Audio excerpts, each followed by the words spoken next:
Numidangi matamni parap tawraba amuba lechilna numidangdugi atiyabu kupsinkhibana tholiba thajadugi mangaldu kaya mayekti sengkhidre saraba kalen tha soibana numidangdu bem magi kagi thongnawdu hangdoktuna su thami aduga thongnaw maya oirapna thamliba table fan dusu on tawduna thongnaw maya du maktada famlaga ngahak hangchik langjari famna magi mobile du sumetuna karigumba khara yenglingai ngasai makhai amuba lechilna khanjiluraba nongdol thaki thajado malangba magi sahumna lechil singdu homdokhibadagi bemgi kagi thongnawda ningthiraba mangal fausilai asumna thongnawda lisilakliba purnima oina ngangadaba nongma watlibi taramari gi thajagi mangalduna bembo mukai haurare famlambadagi mamaidu onkhatuna nongdol thakta thoklibi thajamabu yengjarei magi kagi thongnawdagidi thokliba thajagi saktamdo mayek sengna uri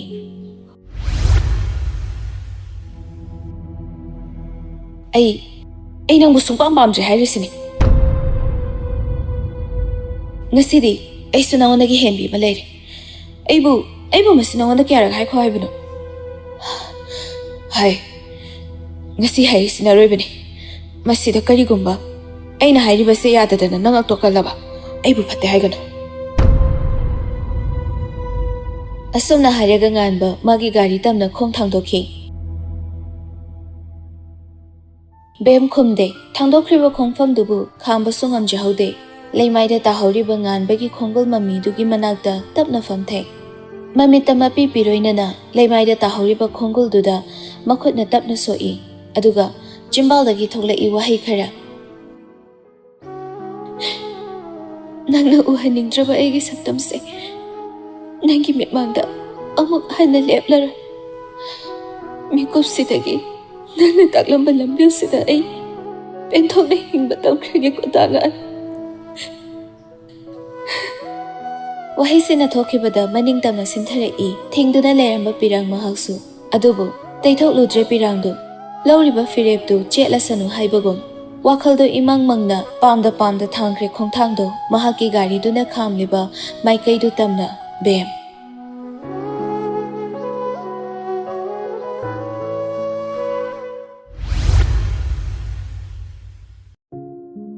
thajamabu yenglamba bemdu haukraba mahaki punsigi wari mate khara ningsinglubada masadu ichok chok thabagum phawi machilda sutapna solai choiroloi kariwai nangi sagaida nangi lekaida nangi ingkholda ining tamna nangi nungsi mideng khada lei satam jage khanjarubani laibakna saba phaklongna khaba yummadobusu senglaba laisami khanjaduna yomburembi oijage nangi hingolungda nangi nungsibaga loinana hingjage khaluba aigi wakhal manglase ngasidi nangna pumnamak thugai biramle asuna ngahak ungluraba tumda magi phamung manakta amuk changlaklaga mon makhada thamliba nganbagi photo adu tapna paikhatuna makhutuna nungsina photo adu da nali pirang marik amasu photo adu da tasili photo adu chena konsinduna hise thamoi kanbi takrabra nangna chaliba lambi duda ai lakpa sungamdre kadamda noigi khongthang asukui base karigino nangna ibu otliba ibu sulauba lao hiram khudingda punna chatminasi hairamlaga karigina thana chatlibano nangna piramba chithisina ibu pelo hairibro punsi lambise chatminagadaba watli nusibagi lambise nangbu sangi hairambadaine nangna chaliba lambilduna nangi panthung oirabro ai lambidi taklamdana kaigino nangna panthungi lambida chaliba nangi apatte nangna igi thamai se ngasi phawba otke haina otlibra nang khwaidagi phattaba misakne nangna buga apatte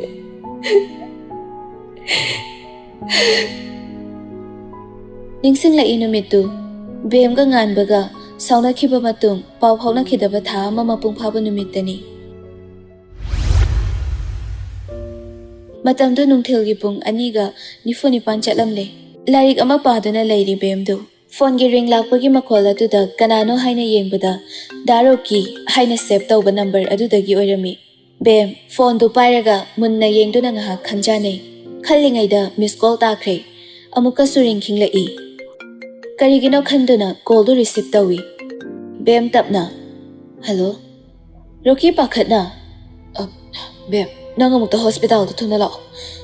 Ngan bido. Bem pakhatna. Dangan ke dorage Daroki. Roki masadu phatharaga wa haina badi hona jai adubu makhol niktuna. Bem nang thuna amukta lao. Ai gi chinsina kari haigadabdo ai khandre. Hospital di location du tharagi. Nang yaradi khara thuna amukta lao. Bem hoi mai di haide. Phone du table da thamlaga taha firol hongi. Loiraba matung handbag ama paiduna phone thamliba adom da changlaklaga leramliba notification aduda changlaga yengi. Panthade magi gari du thodorei.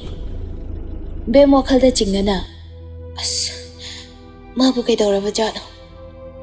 Egi wakhasina asuklai thadribasina karigi. Roki na tharak liba location du yauraduna phone du Roki da tawraklaga wari sanaduna changlai. Khanjaludabani wakhalna lamsaludabani oiramgani asumna oiradra manglan karibu no tamliba Khudoll mitmangda uhaliba mawongsina chaliba paukhongsina karamba saklono uhaliba. Roki thongjinda ngaduna suktharaba saktam amaga loinana kokthakta awaba potlum achoba ama pubagum phamlibadu ui. Helai bemgi mihungi khongjel mikuptuda akhak arawga loinana yairarabra bemgi thamoida nuksibagi nonglei. Tapna khongthangdu thangduna haifam khangdaba sakfam amaga loinana nganbagi manak tamna changsilai. Sorhoni haiba kawba makhai phongat khibana wala ngangba ngamdana tuminna ngahak dilepi. Thangnaba mikupta pirang mana mitludagi sintharakpa duga chanana heptuna leiriba nganbagi manakta changsile. Dangan nang nei famda uhaliba sakta masibu karino. Masina karamba nangi anoba saklono. Nganba mamitu pangba ngamboy ngamdaboy. Bem da tapna yengduna mitludagi pirang su sinthari. Bem akoibadu haifet mama idu laiduna yenglai. Yenglubada urei yaliba drip oxygen cylinder amadi table da leiriba hidak sing. Punamak sing adugi matungda mitfamdu nganbada amuk thamlai. Dangan suknagi tha ama khakki matamsida nangna oiramliba phibam se karino. Adu phawda nganbadu wahai amata haide matawduda bem pirang thangba mityengna nganbabu taru yengjareklami. Nang wabada hairaroidro karigido nangna lonthoktaба magum lairiba. Walda ngaduna lepliba Rokida amu onsilaga hanglai. Daroki mahalna pakhum amta pibidrabasu nahalna di pumnamak khanglamgani. Aina pamliba paukhumse amuktadi piyu kaidawage. Wasi haina haugatke tawbada nganbana bemgi makhuttu thadokini tatkini mi paina kanna paiduna haugatkino nangna pairiba egi khusase thadokino haibagum mityengduna marololi. Bemsu nungsina nganbada yengjarei. Nganba asemba minok amaga loinana tapna oxygen mask tu upna wana hairei. Egi sutokdi. Egi thawaina inakta leiragabu ina naba hoknabra. Bem ngasidi YaiWa amata haigeba. Amata nate ngasidi nangi akhapa leitraba wahi ke atu tarigi haiduna ai laklabadi. Ngasidi egi mitmangsida nangi thamoidagi noglakpa asengba minokto amukta uhalo. Khoitaraba thamoi pangningstraba imitchisu nangi minoki asada aibu mikup kharata oirabasu hingjageba. Bemdu nganbada nungsina yengduna piranglakta momonoglai. Nganbasu mabu amuk hana uba phanglaroidabagum yamuna yengjai. Rokido makhoi anigi matawduda amuka hena thamoi kaire yengba ngamlaktrabada thokhige tawrei. Nganba tapna ita nangsu aibu thadokduna chatlage haibra. Khong thangdoklage haiduna mamaidu laithokhluraba Roki mapidu taithoklaga noksinaduna nganba tamna onsilai. Chalo ye itaw. Ay chalo. Itaw. Ay ngasiti. Itaw to suwam tayo sa keba. Kayo ano itaw? Hikayo. Itaw. Marub haibagi waan tawsi. Ay kangi. Ay nakwa'ydagi thasaba marubso. Nangni. Nangna aygi ihusin duna. Maraybag tihawragadabi aygi bemgi mamitagi mapiti. Tahan birakano. Itaw. Aydi. Nakoy ginaragda. Ko inahingon tamlamdre. Bem na. Danga. Ngan ba na? Isor siya ang pati. Mga nasimli ba ay gilaybag kikumjat siya? Ay, ikaw magamdi. Adubo, ngan ba wa makataba ngamdre, sordo chaw na hon ba horai. Mataw da Rocky na. Itaw, yari sa tose. Nang wayang ngangman. Ay, Dr. Kaurugi. Wasi hay do na jet kita orang Rocky ki khudu ngan ba na pha do na. Kaururanu da. Kisu tauri. Rocky na. Ay si. Wado. Iyam na nganganu si. Nang nasado ang warani ba itaw. Ngan ba chumbal da khajik ching do na. Awaba minok ama nok do na. Ngasidi wayang ngangningi. Karigumba. Ay nawangang masilip kiba toglabadi. Ay nakoy konje. Amuk tanga ba panggani haibe tasadre. Rocky na. Itaw. Bemdi karigumba mata thokidri chimbala dudagi mitlu da pekhatuna layriba pirangdu khazai da sinthaba natana. Ngan bana. Itaw. Nangna. Ay kapjet pi manghau TV se. Mabung shakna luna tawbiyo ko. Wasi hay na mamitu bemda mitpham thamdu na makhatay. Ay leitre hay do na. Mabu tati taway na tawbino. Ay kitaway na magi mitki piyeng bangam gani hay bang. Ay tasate. Urum pangdraba. Magi punsigi pamel oido na. Mana waraklaba matamda. Nangna. Magi damak urum pibiyo ko. Nasakay tumina layrambi bemdo. Magi thawagi wahay aduda benda na hayrai. Kaino da nga nang nahayri dugo. Nangi marilay na bagkudin. Ay akiba laytiye. Ay punsigi upaloy na nang hingko badangan. Nang hingko. Ngan ba mitlo dagi pirang sintarai. Yenglakliba mityeng aduna su amuk maray tawranu haibagi matagum yenglai. Ang haubi.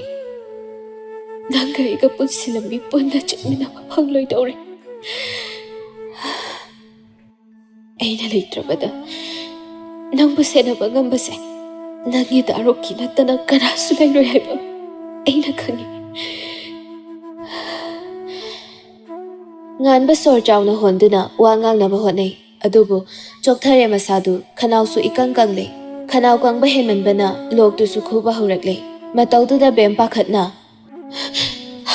Dangan, nang kitawrage. Rocky na. Itaw, ay doktor kauruge. Nang kisutawrage.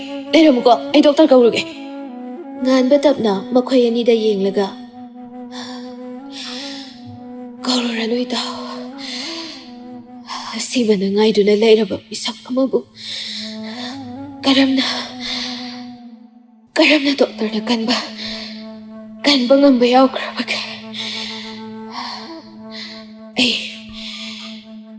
Ay inong sirabi abog kisakdam na. Ay ba't sa siharan Rocky. Nang Nangna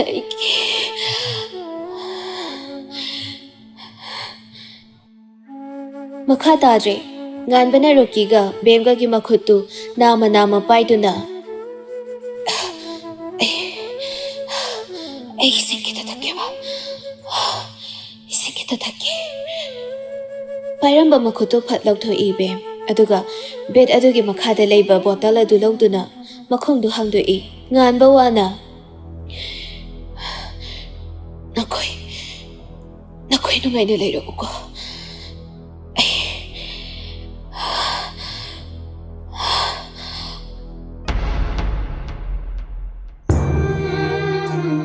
Asi haramaga amuktang sor chawna holamaga nganbadu tumina laikre Bem kaplambadu toktuna ipa pakhatna Dangan ising se tho karigino nangna tumina lairiba Dangan Rokina miyoi bana pubada waraga taba polum kaya ama koktak sida thagatuna thamlamlaga nangna tumina laikhiba yaroye ita se nang wangang kho Nang bu potharoi hairoi ita she nang wangang kho ita se nang wangang kho ba ida go to potharo hairoi ba se be ngan bagi masadu nomduna dangan se hogalo ai phana balambel kaya taklam laga nang sumna laikhiba yaroi Ateba batam kharasida nangna chalamli ba pau khongse ai kari oina phongo haibino nangi athra leiraba wahi singdo ai khamba ngamtre danga se hogalo thawai nangna thakutuna chakhraga hakchangaina karamna leyo haibino ifamdaga sinangna tambiramli ba khudongse karino Ay lawba nga mo yung dagat se hogalo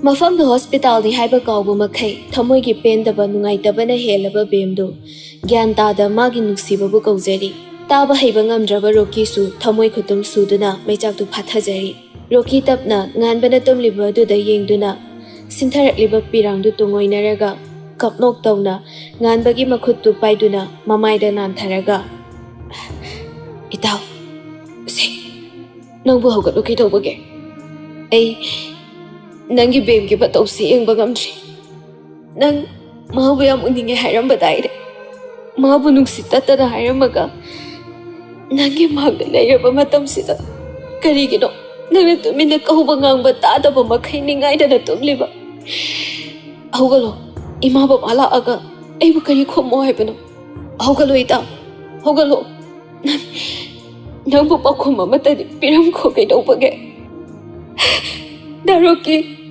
mahabu amukane kaururano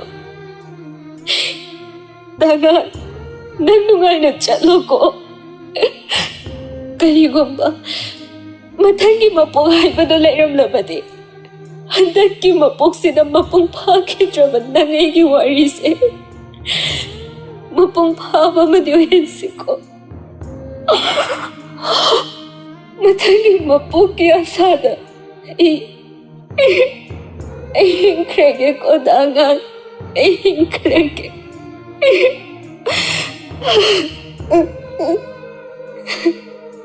Ngahaki matung nganbagi imungi milagduna makhoi puna thawai yaudraba hakjangdu buduna mayumda hanki Bemdo nganbagi aroiba mathau mangamdi yaujaningbani adubu laptakna changsinba ngamda mayamna tawribadu kaptuna yengjai amusu chakliba poloibagi mairi aduda yengladuna henna thamoi mechak oirere laptakna Roki Bemna leplibadu uraduna nakandagi thaidorei Bem Daroki Wakhaldo kharasu phatau natrabadi nasadu soklani Daroki ngasidagidi ai mabu amu ana uba phanglaroi ko aigi thawai nai bu thaduduna chatkrabada ꯀꯔꯝꯕ ꯋꯥꯈꯜꯗ ꯑꯩꯅ ꯊꯃꯣꯏꯕꯨ ꯐꯥꯊꯗꯨꯅ ꯍꯤꯡꯕ ꯉꯝꯒꯅꯤ? ꯕꯦꯝ, ꯑꯩꯕꯨ ꯀꯔꯤ ꯍꯥꯏꯌꯨ ꯍꯥꯏꯕꯅꯣ? ꯃꯥꯅ ꯑꯁꯨꯛ ꯊꯨꯅ ꯆꯠꯀꯅꯤ ꯍꯥꯏꯕꯗꯤ ꯑꯩꯁꯨ ꯊꯥꯖꯗꯕꯅꯤ. ꯃꯥꯅ ꯍꯤꯡꯂꯤꯉꯩ ꯅꯪ ꯇꯧꯕ ꯁꯣꯟꯖꯈꯤꯕꯅꯤ. ꯅꯨꯃꯤꯠꯇꯨꯗ ꯅꯨꯡꯁꯤꯅ ꯅꯪꯕꯨ ꯅꯨꯡꯁꯤꯗꯕ ꯁꯥꯗꯨꯅ ꯆꯩꯈꯤꯕꯅꯤ. ꯅꯪꯕꯨ ꯅꯨꯡꯁꯤꯕꯒꯤ ꯅꯪꯕꯨ ꯃꯤꯔꯥꯏꯈꯤꯕꯅꯤ. ꯄꯨꯝꯅꯃꯛ ꯈꯪꯂꯕ ꯑꯩꯅꯁꯨ ꯅꯐꯝꯗ ꯂꯣꯠꯈꯤ, ꯃꯥꯒꯤ ꯑꯄꯥꯝꯕ ꯑꯃꯒꯤꯗꯃꯛ. ꯄꯨꯝꯅꯃꯛ ꯑꯁꯦ ꯑꯩꯒꯤ ꯂꯥꯏꯕꯛꯅꯤ ꯈꯜꯂꯒꯦ. ꯑꯗꯨꯕꯨ ꯃꯥꯅ ꯑꯩꯒꯤ ꯊꯃꯣꯏꯗ ꯃꯁꯛ ꯈꯪꯈꯤꯗ꯭ꯔꯦ. ꯑꯩꯅ ꯏꯟꯕ ꯏꯁꯤꯡ ꯐꯥꯎꯕ ꯃꯍꯥꯛꯅ ꯊꯛꯇꯅ ꯆꯠꯈ꯭ꯔꯦ.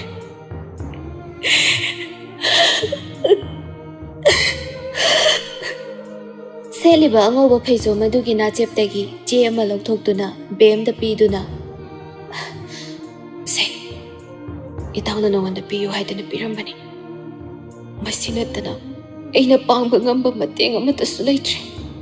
ꯄꯤꯔꯛꯂꯤꯕ ꯆꯦ ꯑꯗꯨ ꯇꯞꯅ ꯂꯧꯁꯤꯜꯂꯤ ꯕꯦꯝꯁꯨ. ꯃꯥꯒꯤ ꯁꯪꯁꯀꯥꯔꯒꯤ ꯃꯩꯔꯤ ꯑꯁꯤꯅ ꯁꯥꯈꯤ ꯑꯣꯏꯗꯨꯅ ꯑꯩꯅ ꯋꯥꯁꯛꯏ. ꯑꯩ ꯃꯄꯣꯛ ꯁꯦꯝꯕꯒꯤ ꯌꯨꯝ ꯄꯥꯜꯂꯔꯣꯏ. ꯃꯁꯤꯅ ꯑꯩꯅ ꯃꯥꯕꯨ ꯀꯌꯥꯝ ꯅꯨꯡꯁꯤꯕꯒꯦ ꯍꯥꯏꯕꯁꯦ ꯃꯍꯥꯛꯀꯤ ꯊꯋꯥꯏꯅ ꯈꯪꯕ ꯑꯣꯏꯔꯁꯅꯨ.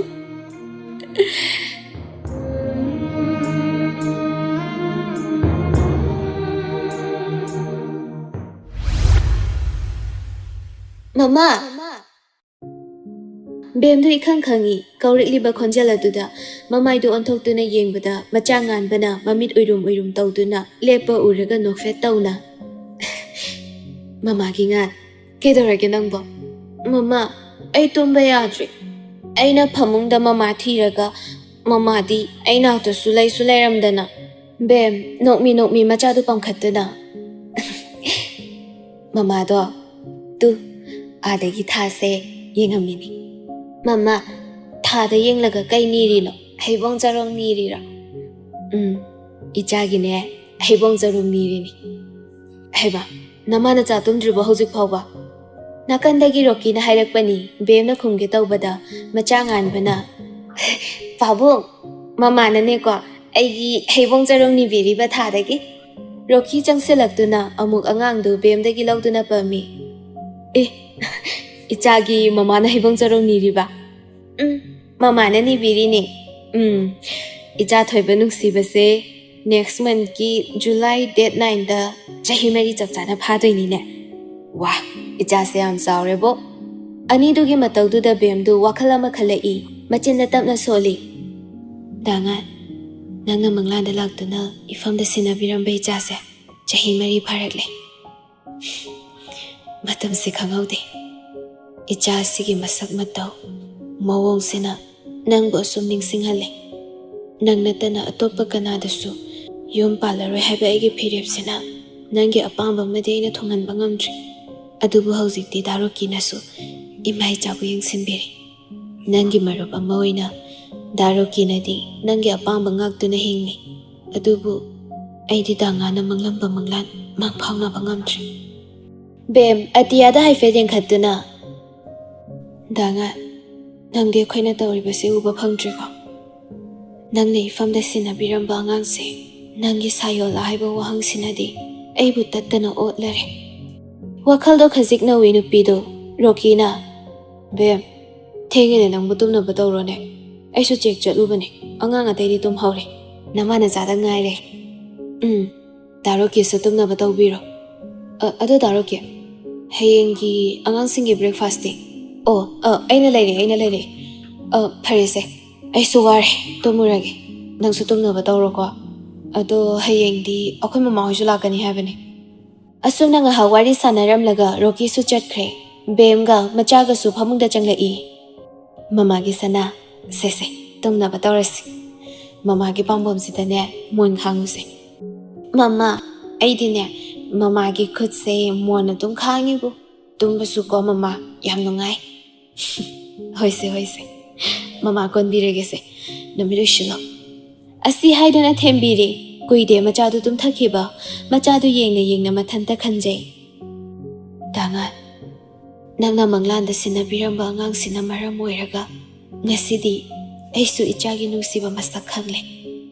Mama mingthol phangduna, nangi asada ichagi kumhai yengduna ai hingli dangan. Mani, angang asi akhunba machani, pokpada ngairiba angang asi bemgi manglanda lakduna hairambani, mangtakni. Hek hairambaga pungkhai mukki changdi, bemdu tawfam khangde, adubu khudakda Rocky da call tawduna mafam aduda Rocky ga chatuna ahing nongyai nongalamdai aduda hairamba mafam aduda chatpani. Thengnabani asengbo oinasu Rocky mikuptuda ngakjai. Hanadi bemna hairibasi thajadabani. Angang adu hek ubaga pamkhatuna mathada chetna konjai machamakni khanna. Mari lainaba kaya tanaraba matung angang adu bemgi macha sakna nawyokchaba haina yanaduna mikuptudagi nganba mingthol piduna ngasi phawba mamitna hangatna yengda nongmata khupakna phawba set thadriba magi thawaini laiminariba sing adunasu angang aduda hangatna yenghande haihande angang adunasu makhoida dharma kaihenda ngasi phawba leiribani tumliba machadu yengna makhuta chejet pariba chithi adu hangdoktuna pari.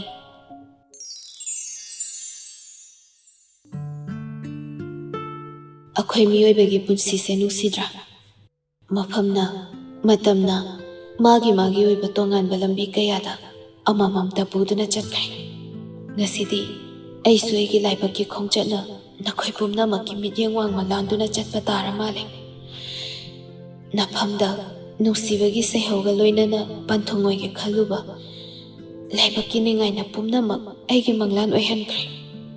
Aina maramoiduna nangbu laibak thibi mingthol pibadi. Aina pamkhidabana nuksina ai nangbu miraiki. Nangbu thina chaikhrabasu thamoisina naitom taba mikupta sinthakiba aigi mitlugi pirangdi adumak ubinaba laitana mangkhre. Thawai mana hakchang mabu thadoktuna chatlabasu chimbalsina nangbu kauba phangdrabasu nangi mitlu pirang ikhutsina tikthokpa ngamdrabasu mapoksimagi nangi natungda lonthokdaba mami oina innaduna leiri haibase nangnadi khangbiu ko thawai. Chithi du handuna parubada tarakliba mitki pi adu teikthoktuna machinda tapna sonjai. Ei kaudi yadangan halaroi khaklaba nangsi ngasisu aigi inakta halakhini khanduna ai nangbu ngairi. Awaba kaya losinduna manglangi Khudolla sibu mahaki Saiyonla khanduna hinglibani warabasu punsina purabasu thamoida awabagi potlum khangli momo noktuna machagi damak nuksibana thauna oi nangi haiba wakhalda adubu hangningbani wahang ama taibangna ngaklagadaba singi manungda hainingbani aibusu nangi mitrangi lamkhaida yauhanbire haina. Dangan nangi Khudolla aigi ichathoibase nangi Khudolla Mapokla Saiyonla wahangsina aibudi angaubi oihale. Nganbana mama nang amuk kapabo thana aigi heibong charung puraktre haibro mama. Bem mapidu teithoktuna ichathoi mamagi ngan mama kapaneti mamagi mitta yauba isingse thadmankrena khare khajik pathorakpani. Mama akhoi da leiba dada awangba mamingdo dada wazitla dada wazito ko aina nahan maga tuminabadane ko masu ising pathoraiba mitagi madi karige ichadadi karini harake aina hangeba ko mama adane dawzina haiba ko aigidi mama sulai papa sulai magidi kanam leite aidi laibak yam phai kaina hairaiba.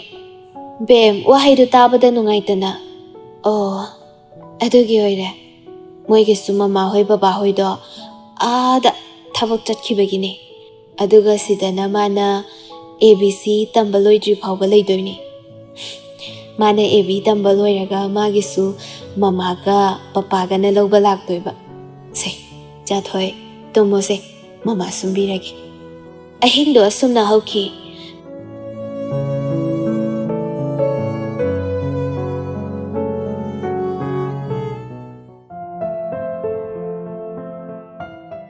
Mathanggi ayuktani Children Home adugi chahi ahum surakpagi ningsing palan tawduna angangsing aduda makhoiga harautay yamna cha thakduna home aduda leiriba angangsinggi oiba heijaba kaya uttuna pangthokliba thauram adusu mapungphana loisinki.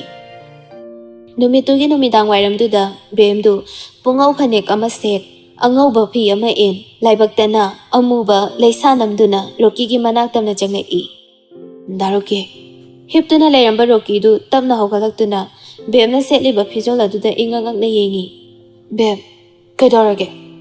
Nangi phijol sina kari. Bem, nokningdana asemba minok-noktuna. Daroge, thabamta chatminase. Rocky ingangak na. Kadaida, nungdang wairam sidaba. Bem, Rocky da warauba meeting amaga loinana. Angangsingse, Daroki na khara yengsinbiramo. Ai thabamta chalukhige. Asi haiduna thokhi. Rocky ingagakna bemna chatliba maikai aduda yengduna leihawi masadu ngasai warubana wakhaldu tarang amada leibani tanjaduda mapalomda gate hangbagi makhol taraklami nganba tafing chensilakduna papa mama se kadaida chatlino ai su khangdeni chathoiba lao mama gi matung ina rusla Rocky su panthada nganbabu pamduna thorai bem su gari do asum thaurakpana mangamagi manakta khamduna tapna kumtharai Makuta polang macha amaga loinana chapu macha ama supaiduna makhongdu tapna thangduna changsilaklaga mang adugi manakta changsinduna tapna phamtharei chapu da khumjilamba fi adu phajana lauthoklaga makhutuna akoibaduda ising khara khikduna wai taiboi nanboi tawribadu loiraga makhut sengna hamdoi ningthina semlaba la aduda haira khara lauthoklaga phajana hairuk semlei Purakpa leising aduga duk maira chamkhatuna semba pumnamak loire hairaga pukning changna khurumjai bem mapi sintha pukning da sonjai ngasiga thana chahi mari pharakle nangi saktam uraktaba nangi khonjal taraktaba ware haiduna su nangbu ningsinglaga kapchaba natana aigi lambi leitri nangna chatkhiba numit sibu ningsingduna Nangi Khudolla sige maming lauduna ichangan ba Children Home haina nangi ningsing mafam ama Daroki gi mateng na semgatuna thamba ngamjai nangna tambiramba manglan gi Khudoll sisu ngasidi chahi mari mapung phari asuk sanglaba batamse mami oina nangna ebu sedabirabasu nangi khonjal du dagidi ebu nungai pra haiba wahangsi matang taba phanglabadi Egi thamoy shina kayada pelamgadaba. Adubu pumnamak ase egi oiroitaba mangphangnaroitaba manglanamagi asa oikre kodanga. Laptakna uri bemna tawribadu Rocky mathanta khanjai. Mane ngasi segi tawna leikhidaba chahi mari mapung phaba numini. Piklingaidagi tinarakpa itawgi kumonse aina khawthoklore. Adubu ngasisu Nangi damak lepkhiba bemnadi nangbu mikup amata su kawramdre aina nangbu luna khanjabadagidi bemna nangbu nusiba khanjabana helame bemna nangbu nusibadi kanana su mahut sinba ngamlare aidi bemgi matawse yengba ngamdre awaba singse losinduna macha sakna naw yokchariba nangi minglen lawduna kawriba nganbagi asada hingde yada hinglibase ai yengba ngamdre Magi damak lepi ke harabasu ai pangal thotre nangni phamda bembu sinarabasu aina magi thamoi khudum chanba ngamda ngasi su ichalni khalli mana soibu mabung makni khalli nanga muktadi mabu thembira goba ngan bana papa mama se ada kai daurino mama se sida laijoi tauri se kai ginoba Rocky mapi ira chena nangi babungi punsi YaiWa tawina ba khairamine nangi pabung do mama nane nungai na leyu haina nangi haibong charong ni bagum pabungi mama na ni birine ngan bana papa adudi pabungi laijoi tawbase aisu yawke aisu pabungi mama na ni bibagum nungai na leyu haina ni ge papa la o aisu khairam ge ba Rocky wahai du tabada mapi sintharei makhutuna mamaidu amukta pulak nan thoklaga Asemba minok ama nokladuna gari dagi kumtharaga nakan gi thongdo muk hanglaga machadu pammaga tapna changsilai Bem hꯧꯖꯤꯛꯁꯨ ꯈꯣꯏꯔꯝꯕꯗꯨ ꯂꯣꯏꯗ꯭ꯔꯤ ꯍꯦꯟꯅ ꯃꯄꯤ ꯁꯤꯟꯊꯗꯨꯅ ꯃꯈꯨꯠ ꯑꯅꯤ ꯂꯣꯟꯅꯗꯨꯅ ꯑꯗꯨꯃꯛ ꯂꯩꯔꯤ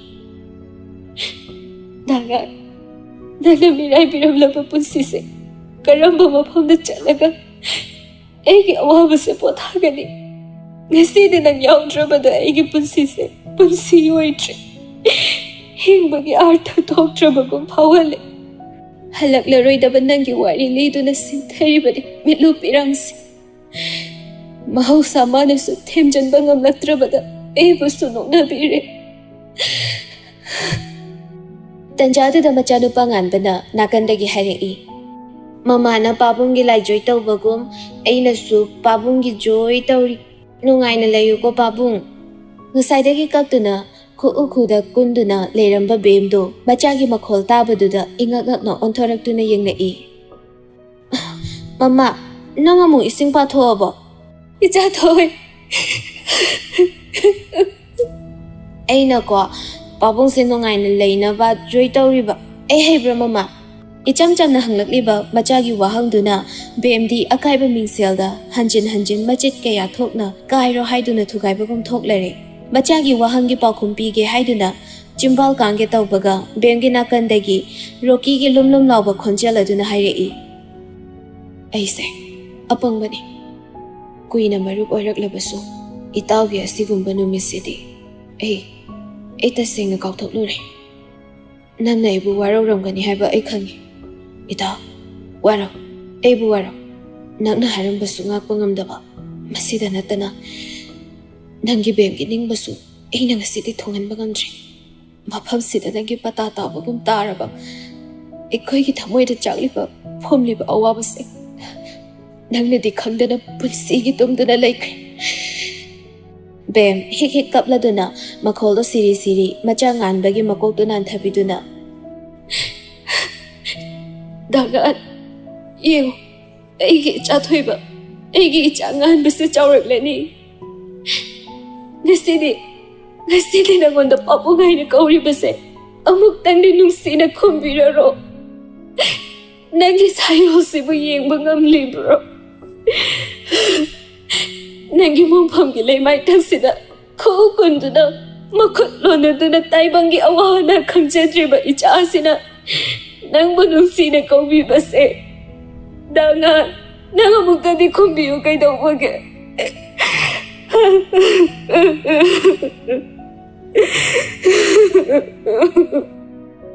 ꯑꯁꯨꯝꯅ ꯍꯥꯏꯗꯨꯅ ꯃꯆꯥꯕꯨ ꯃꯊꯥꯗ ꯆꯦꯠꯅ ꯀꯣꯟꯁꯤꯟꯗꯨꯅ ꯀꯞꯆꯩ ꯂꯤꯔꯤ ꯍꯨꯝꯂꯤꯕ ꯅꯥꯝꯃꯤꯕ ꯃꯍꯥꯛꯅ ꯇꯧꯔꯤꯕ ꯃꯑꯣꯡꯗꯨ ꯎꯕꯅꯔꯥ ꯃꯇꯥꯡ ꯆꯥꯗꯕ ꯃꯥꯂꯪꯅ ꯅꯨꯃꯤꯗꯥꯡ ꯋꯥꯏꯔꯝ ꯑꯗꯨꯗ ꯀꯔꯤ ꯃꯄꯥꯎꯕꯨ ꯆꯦꯜꯂꯛꯄ ꯃꯍꯧꯁꯥꯒꯤ ꯃꯥꯂꯪꯕꯔꯥ ꯅꯠꯇ꯭ꯔꯒꯅ ꯃꯥꯒꯤ ꯃꯄꯥꯎ ꯄꯨꯕ ꯃꯥꯂꯪꯕꯔꯥ ꯃꯥꯂꯪ ꯃꯥꯅ ꯍꯨꯝꯕꯗ ꯕꯦꯝꯒꯤ ꯑꯃꯗꯤ ꯔꯣꯀꯤꯒꯤ ꯊꯃꯣꯏꯗ ꯐꯥꯎꯔꯤꯕ ꯏꯍꯨꯜ ꯑꯌꯤꯡꯕ ꯃꯥꯂꯪꯅ ꯍꯛꯆꯥꯡꯒꯤ ꯎꯟꯁꯥꯗ ꯌꯩꯁꯤꯜꯂꯛꯄꯗ ꯐꯥꯎꯔꯤꯕ ꯏꯍꯨꯜꯁꯤꯅ ꯀꯔꯤꯕꯨ ꯍꯥꯏꯔꯤꯕ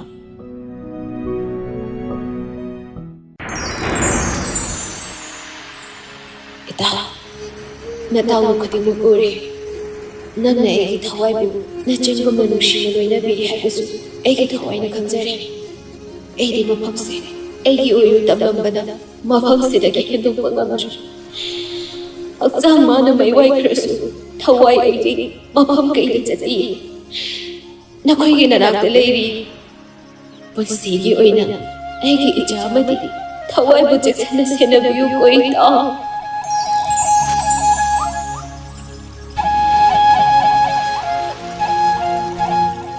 ꯃꯥꯂꯪꯕꯒꯤ ꯁꯥꯍꯨꯝꯅ ꯕꯦꯝꯒꯤ ꯃꯁꯥꯗ ꯊꯦꯡꯕꯗ ꯃꯥꯂꯪꯕ ꯃꯥꯒꯤ ꯈꯣꯜꯂꯥꯎꯔꯥ ꯅꯠꯇ꯭ꯔꯒꯅ ꯋꯥꯈꯜ ꯃꯥꯅ ꯐꯕꯅ ꯇꯥꯔꯤꯕꯅꯤ ꯍꯥꯏꯁꯤꯔꯥ ꯂꯦꯡꯖꯨꯝꯗ ꯇꯞꯅ ꯄꯥꯏꯗꯨꯅ ꯊꯦꯝꯂꯛꯄꯒꯨꯝ ꯁꯣꯟꯊꯥꯡꯅꯅ ꯇꯥꯔꯤꯕ ꯈꯣꯟꯖꯦꯜꯁꯦ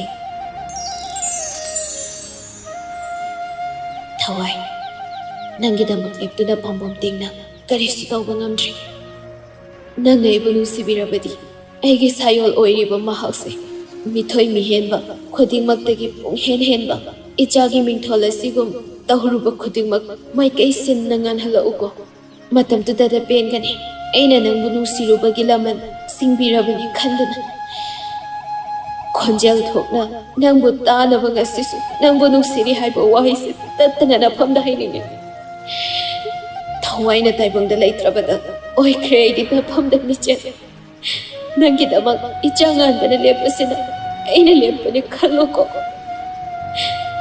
ꯅꯪꯅ ꯍꯪꯈꯤꯕ ꯈꯨꯗꯣꯜꯂ ꯃꯄꯣꯛꯂ ꯁꯥꯌꯣꯜꯂ ꯋꯥꯍꯪꯁꯤꯒꯤ ꯄꯥꯎꯈꯨꯝꯗꯤ ꯇꯥꯏꯕꯪꯁꯤꯗ ꯊꯋꯥꯏ ꯑꯩꯅ ꯄꯤꯈꯤꯕ ꯅꯨꯡꯁꯤꯕ ꯑꯩꯒꯤ ꯈꯨꯗꯣꯜꯅꯤ ꯑꯩꯃꯛꯅꯤ ꯈꯟꯅ ꯅꯪ ꯅꯆꯥꯕꯨ ꯃꯤꯊꯣꯏ ꯃꯤꯍꯦꯟꯕ ꯑꯣꯏꯍꯜꯂꯛꯎꯀꯣ ꯊꯋꯥꯏ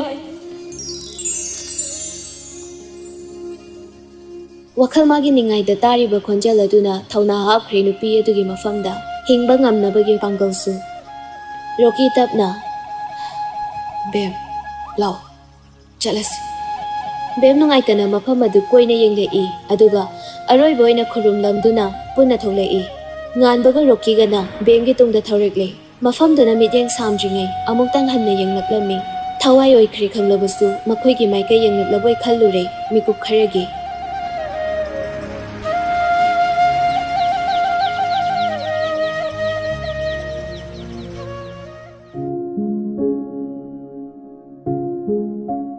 ꯉꯥꯏꯍꯥꯛꯀꯤ ꯃꯇꯨꯡ ꯍꯣꯝ ꯑꯗꯨꯗ ꯌꯧꯔꯗꯨꯅ ꯕꯦꯝ ꯃꯍꯥꯛꯀꯤ ꯀꯥꯗ ꯆꯪꯂꯛꯇꯨꯅ ꯆꯥꯎꯅ ꯊꯦꯠꯂꯤꯕ ꯐꯣꯇꯣ ꯑꯗꯨꯗ ꯑꯉꯥꯡ ꯃꯌꯥꯝꯁꯤꯡ ꯑꯗꯨꯒ ꯂꯣꯏꯅꯅ ꯂꯩ ꯀꯠꯆꯔꯝꯃꯤ ꯑꯗꯨꯒ ꯏꯀꯣꯏ ꯀꯣꯏꯅ ꯐꯝꯗꯨꯅ ꯄꯨꯟꯁꯤꯒꯤ ꯁꯥꯡꯂꯕ ꯂꯝꯕꯦꯜꯗ ꯅꯍꯥ ꯑꯣꯏꯔꯤꯕ ꯃꯈꯣꯏꯅ ꯀꯔꯝꯅ ꯂꯥꯟꯊꯦꯡꯅꯒꯅꯤ ꯀꯔꯝꯅ ꯃꯥꯌꯣꯛꯅꯅꯤ ꯍꯥꯏꯕꯅꯆꯤꯡꯕꯒꯤ ꯃꯇꯥꯡꯗ ꯐꯖꯔꯕ ꯄꯥꯎꯇꯥꯛ ꯀꯌꯥꯁꯨ ꯄꯤꯖꯔꯤ ꯑꯉꯥꯡꯁꯤꯡꯗꯨꯗ ꯋꯥꯔꯤ ꯀꯌꯥꯁꯨ ꯂꯤꯕꯤꯔꯔꯤ ꯑꯁꯨꯝꯅ ꯅꯨꯃꯤꯗꯥꯡꯒꯤ ꯄꯨꯡ 8:45 ꯆꯠꯄ ꯑꯁ꯭ꯋꯥꯏꯗ ꯑꯉꯥꯡ ꯑꯇꯩꯗꯤ ꯆꯥꯛ ꯆꯥꯅꯕ ꯍꯥꯏꯗꯨꯅ ꯗꯤꯟꯅꯔ ꯔꯨꯝ ꯑꯗꯨꯗ ꯆꯪꯈ꯭ꯔꯦ ꯔꯣꯀꯤꯁꯨ ꯃꯆꯥ ꯉꯥꯟꯕꯕꯨ ꯄꯨꯗꯨꯅ ꯆꯪꯈꯤ ꯕꯦꯝ ꯇꯞꯅ ꯍꯦꯃ ꯑꯣꯖꯦꯠ ꯀꯩ ꯍꯥꯏꯒꯦ ꯃꯃꯤ ꯕꯦꯝ ꯑꯣꯖꯦꯠꯇ ꯅꯨꯡꯁꯤꯅ ꯌꯦꯡꯗꯨꯅ ꯃꯅꯥꯛꯇ ꯐꯝꯍꯜꯂꯤ ꯑꯗꯨꯒ ꯑꯣꯖꯦꯠꯀꯤ ꯃꯈꯨꯠꯇꯨ ꯄꯥꯏꯕꯤꯗꯨꯅ ꯌꯦꯡꯉꯣꯏ ꯃꯃꯤ ꯋꯥ ꯍꯥꯏꯒꯦ ꯃꯤꯑꯣꯏꯕ ꯑꯩꯈꯣꯏꯁꯦ ꯅꯣꯡꯃꯗꯤ ꯁꯤꯒꯗꯧꯔꯤꯕ ꯉꯥꯛꯇꯅꯤ ꯑꯍꯥꯟ ꯑꯀꯣꯟ ꯑꯗꯨꯒꯤ ꯋꯥꯇꯅꯤ ꯑꯄꯣꯛꯄꯇꯅ ꯃꯆꯥ ꯅꯠꯇꯦ ꯅꯨꯄꯤ ꯑꯃꯒꯤ ꯃꯐꯝꯗ ꯏꯃꯥ ꯍꯥꯏꯅ ꯀꯧꯔꯤꯕ ꯃꯤꯡꯒꯧ ꯑꯗꯨꯒꯤ ꯃꯔꯨꯝꯗꯅꯦ ꯂꯣꯏꯅꯔꯛꯄ ꯃꯤꯅꯨꯡꯁꯤ ꯑꯗꯨꯅ ꯅꯨꯄꯤ ꯑꯗꯨꯒꯤ ꯃꯐꯝꯗꯗꯤ ꯃꯆꯥꯗ ꯃꯆꯥꯒꯨꯝ ꯅꯨꯡꯁꯤꯕ ꯉꯝꯂꯤꯕꯅꯤ ꯅꯨꯡꯁꯤꯕ ꯍꯥꯏꯕꯁꯤꯅ ꯈꯨꯗꯤꯡꯃꯛꯇ ꯅꯛꯅꯕ ꯃꯔꯤ ꯑꯃꯁꯨ ꯁꯥꯒꯠꯂꯤꯕꯅꯤ ꯏꯆꯥꯒꯤ ꯀꯔꯤ ꯋꯥꯠꯂꯤ ꯅꯪꯒꯤ ꯑꯁꯦꯡꯕ ꯏꯃꯥ ꯕꯕꯥ ꯂꯩꯇ꯭ꯔꯕꯁꯨ ꯏꯆꯥꯒꯤꯗꯤ ꯃꯝꯃꯤ ꯂꯩꯔꯤ ꯄꯥꯕꯨꯡ ꯔꯣꯀꯤꯁꯨ ꯂꯩꯔꯤ ꯂꯩꯃꯤꯟꯅꯔꯤꯕ ꯃꯌꯥꯝꯁꯦ ꯅꯪꯒꯤ ꯅꯅꯥꯎ ꯉꯥꯛꯇꯅꯤ ꯏꯃꯨꯡ ꯑꯃꯗ ꯂꯩꯃꯤꯟꯅꯔꯤꯕ ꯃꯤ ꯈꯛꯇꯅ ꯏꯃꯨꯡꯒꯤ ꯃꯤ ꯅꯠꯇꯦ ꯇꯣꯉꯥꯟ ꯇꯣꯉꯥꯟꯕ ꯃꯐꯝ ꯀꯌꯥꯗꯒꯤ ꯂꯩꯃꯤꯟꯅꯔꯤꯕ ꯑꯩꯈꯣꯏꯁꯦ ꯑꯁꯦꯡꯕ ꯅꯨꯡꯁꯤꯕꯒꯤ ꯁꯛꯇꯝ ꯁꯥꯒꯠꯂꯤꯕ ꯏꯃꯨꯡ ꯑꯃꯅꯤ ꯃꯦꯇ꯭ꯔꯤꯛ ꯄꯩꯈ꯭ꯌꯥꯁꯨ ꯀꯨꯏꯗ꯭ꯔꯕꯁꯤꯗ ꯋꯥꯈꯜ ꯁꯣꯟꯊꯒꯅꯨ ꯃꯃꯤꯅ ꯏꯆꯥꯒꯤꯗꯃꯛ ꯅꯈꯣꯏꯒꯤꯗꯃꯛ ꯂꯩꯔꯤꯁꯤꯗꯤ ꯋꯥꯁꯤ ꯍꯥꯏꯗꯨꯅ ꯕꯦꯝꯅ ꯑꯣꯖꯦꯠꯀꯤ ꯃꯀꯣꯛꯇ ꯅꯨꯡꯁꯤꯅ ꯅꯥꯟꯊꯗꯨꯅ ꯃꯈꯥ ꯇꯥꯏ ꯏꯆꯥꯁꯤꯡꯒꯤ ꯀꯔꯤ ꯋꯥꯠꯀꯅꯤ ꯅꯈꯣꯏ ꯄꯨꯝꯅꯃꯛꯁꯦ ꯑꯩꯒꯤꯗꯤ ꯑꯁꯦꯡꯕ ꯏꯆꯥ ꯉꯥꯛꯇꯅꯤ ꯃꯃꯥ ꯑꯩꯒꯤꯗꯤ ꯅꯈꯣꯏꯁꯦ ꯃꯤꯠꯅ ꯎꯕ ꯂꯟꯅꯤꯅꯦ ꯋꯥꯍꯩꯗꯨꯗ ꯑꯣꯖꯦꯠ ꯃꯄꯤ ꯁꯤꯟꯊꯗꯨꯅ ꯃꯃꯤꯅ ꯑꯩꯈꯣꯏꯒꯤꯗꯃꯛ ꯂꯩꯔꯤꯉꯩ ꯑꯩꯈꯣꯏꯒꯤꯗꯃꯛꯇ ꯂꯦꯞꯄꯤꯔꯤꯉꯩ ꯑꯩꯈꯣꯏ ꯊꯧꯅꯥ ꯍꯜꯂꯣꯏꯌꯦ ꯑꯩꯈꯣꯏꯒꯤꯗꯤ ꯃꯃꯤꯅ ꯏꯃꯥꯅꯤ ꯈꯜꯂꯤꯕꯅꯤ ꯃꯃꯤꯅ ꯑꯩꯈꯣꯏꯕꯨ ꯁꯦꯟꯅꯕꯤꯔꯛꯄꯒꯤ ꯂꯃꯟꯗꯤ ꯑꯩꯅ ꯃꯇꯤꯛ ꯆꯥꯔꯕ ꯃꯇꯝꯗ ꯁꯣꯏꯗꯅ ꯃꯤꯅꯣꯛꯅ ꯁꯤꯡꯈꯤꯅꯤ ꯑꯁꯨꯝꯅ ꯅꯨꯡꯁꯤꯅ ꯃꯃꯥ ꯃꯆꯥꯗꯨ ꯀꯞꯃꯤꯟꯅꯩ ꯃꯇꯝꯗꯨꯗ ꯔꯣꯀꯤꯅꯁꯨ ꯃꯈꯣꯏꯕꯨ ꯆꯥꯛ ꯆꯥꯅꯕ ꯀꯧꯔꯛꯇꯨꯅ ꯄꯨꯟꯅ ꯊꯣꯛꯃꯤꯟꯅꯈꯤ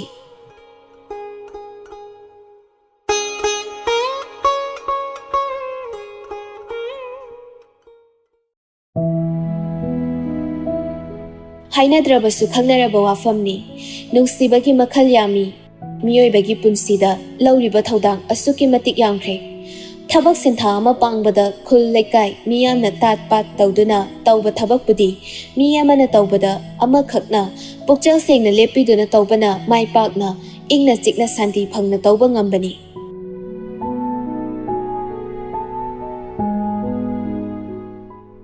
ꯄꯣꯛꯆꯕꯇꯅ ꯏꯆꯥꯔꯥ ꯃꯃꯥ ꯃꯄꯥ ꯂꯩꯖꯗ꯭ꯔꯕꯁꯤꯡꯕꯨ ꯇꯣꯜꯂꯤ ꯅꯨꯡꯁꯤꯗꯦ ꯍꯥꯏꯅ ꯏꯟꯊꯣꯛꯄꯤꯒꯗ꯭ꯔꯥ ꯃꯈꯣꯏꯗꯤ ꯃꯃꯥ ꯃꯄꯥ ꯑꯣꯏꯔꯤꯕꯁꯤꯡꯗ ꯑꯣꯏꯅꯖꯅꯤꯡꯂꯝꯂꯣꯏ ꯀꯦꯖꯅꯤꯡꯂꯝꯂꯣꯏ ꯈꯟꯕ꯭ꯔꯥ ꯊꯃꯣꯏ ꯁꯦꯡꯅ ꯅꯨꯡꯁꯤꯕꯅ ꯃꯥꯡꯗ꯭ꯔꯕꯗ ꯈꯦꯠꯅꯕ ꯍꯥꯏꯕꯗꯨ ꯂꯩꯈꯤꯗ꯭ꯔꯥ ꯂꯩꯔꯝꯂꯣꯏ ꯈꯦꯠꯅꯕ ꯃꯍꯥꯎꯁꯨ ꯅꯨꯡꯁꯤꯕ ꯃꯥꯒꯤ ꯃꯐꯝꯗꯗꯤ ꯏꯆꯦꯜ ꯇꯞꯄ ꯇꯨꯔꯦꯜ ꯑꯃꯒꯨꯝ ꯍꯟꯊꯗꯨꯅ ꯆꯦꯟꯈꯤꯕ ꯉꯥꯛꯇꯅꯤ ꯃꯤꯑꯣꯏꯕꯅ ꯍꯤꯡꯂꯤꯉꯩ ꯁꯥꯒꯠꯁꯤ ꯑꯃꯨꯛꯇꯪꯗꯤ ꯅꯨꯡꯁꯤꯕꯒꯤ ꯑꯄꯨꯟꯕ ꯁꯛꯇꯝ ꯑꯩꯒꯤ ꯍꯥꯏꯕ ꯑꯄꯤꯛꯄ ꯋꯥꯈꯜꯕꯨ ꯊꯥꯗꯣꯛꯇꯨꯅ